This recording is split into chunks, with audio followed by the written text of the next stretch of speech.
ಜೈ ಭೀಮ್ ಆಗ್ತಾ ಇದ್ರೆ ನೀವು ಜೈ ಭೀಮ್ ಆಗ್ತಾ ಇದ್ರಿ. ಅದೇ ಜೈ ಭೀಮ್ ಮತ್ತೆ ಯಾಕಂದ್ರೆ ಮಂತ್ರಿ ನಮ್ದು ಸಂವಿಧಾನ ಹೇಳ್ಬಾರ್ದ ಅಂಬೇಡ್ಕರ್ ಜೈ ಭೀಮ್. ಉತ್ತರ ಪ್ರದೇಶ ನಮ್ದು ಉತ್ತರ ಪ್ರದೇಶ.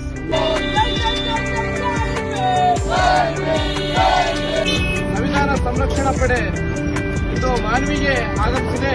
ನ್ಯಾಯ, ಸಮಾನತೆ, ಭ್ರಾತೃತ್ವ ಮತ್ತು ನಂಬಿಕೆ ಆಚರಣೆಯಲ್ಲಿ ಅವರಿಗೆ ಸ್ವಾತಂತ್ರ್ಯ ಇರಬೇಕು ಅಂತ ಏನು ಅಂಬೇಡ್ಕರ್ ಅವರು ಮತ್ತು ಸಂವಿಧಾನದಲ್ಲಿ ಕೊಡ್ತಾರೆ. ಯಾವ ಸಂವಿಧಾನದ ಮೇಲೆ ಆಶ್ವಾಸನೆಯನ್ನು ಮಾಡಿ ಅಧಿಕಾರಕ್ಕೆ ಬಂದಿದ್ದಾರೆ, ಇವತ್ತು ಅದರ ವಿರುದ್ಧವಾಗಿ ನಡೆದುಕೊಳ್ತಾ ಇರುವಂತಹ ವಾತಾವರಣ ದೇಶದೆಲ್ಲೆಡೆ ನಾವು ಕಾಣ್ತಾ ಇದ್ದೇವೆ. ಅಂತಹ ಒಂದು ಸಂದಿಗ್ಧ ಸಂದರ್ಭದಲ್ಲಿ ಈ ಯುವಯಾನ ಬಹಳ ಅರ್ಥಪೂರ್ಣ ಆಗಿರುವಂತದ್ದು.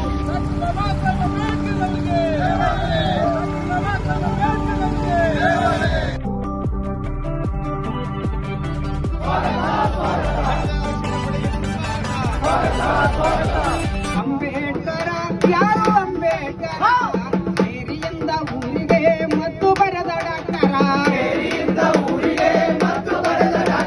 ಜಲ ಜಲ ಜಲ ಸಂಬಂಧ ಒದಗಿಸುವ ಸಂವಿಧಾನದ ಆಶಯವು ಸಂವಿಧಾನದ ಆಶಯವು ಸಂವಿಧಾನದ ಆಶಯವು.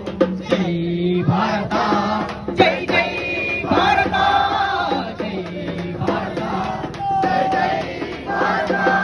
ಸೈನಿಕರನ್ನು ಕಟ್ಟುವಂತಹ ಆರಂಭದ ದಿನದ ಸಮಾವೇಶ 26ನೇ ತಾರೀಕು ನೀವು ಇಲ್ಲಿಂದ ಕನಿಷ್ಠ 2 ಬಸ್ ತಾವು ಹೊರಡಿಸ್ಕೊಂಡು ದಾವಣಗೆರೆಗೆ ನೀವು ಬಂದು ತಲುಪಬೇಕು.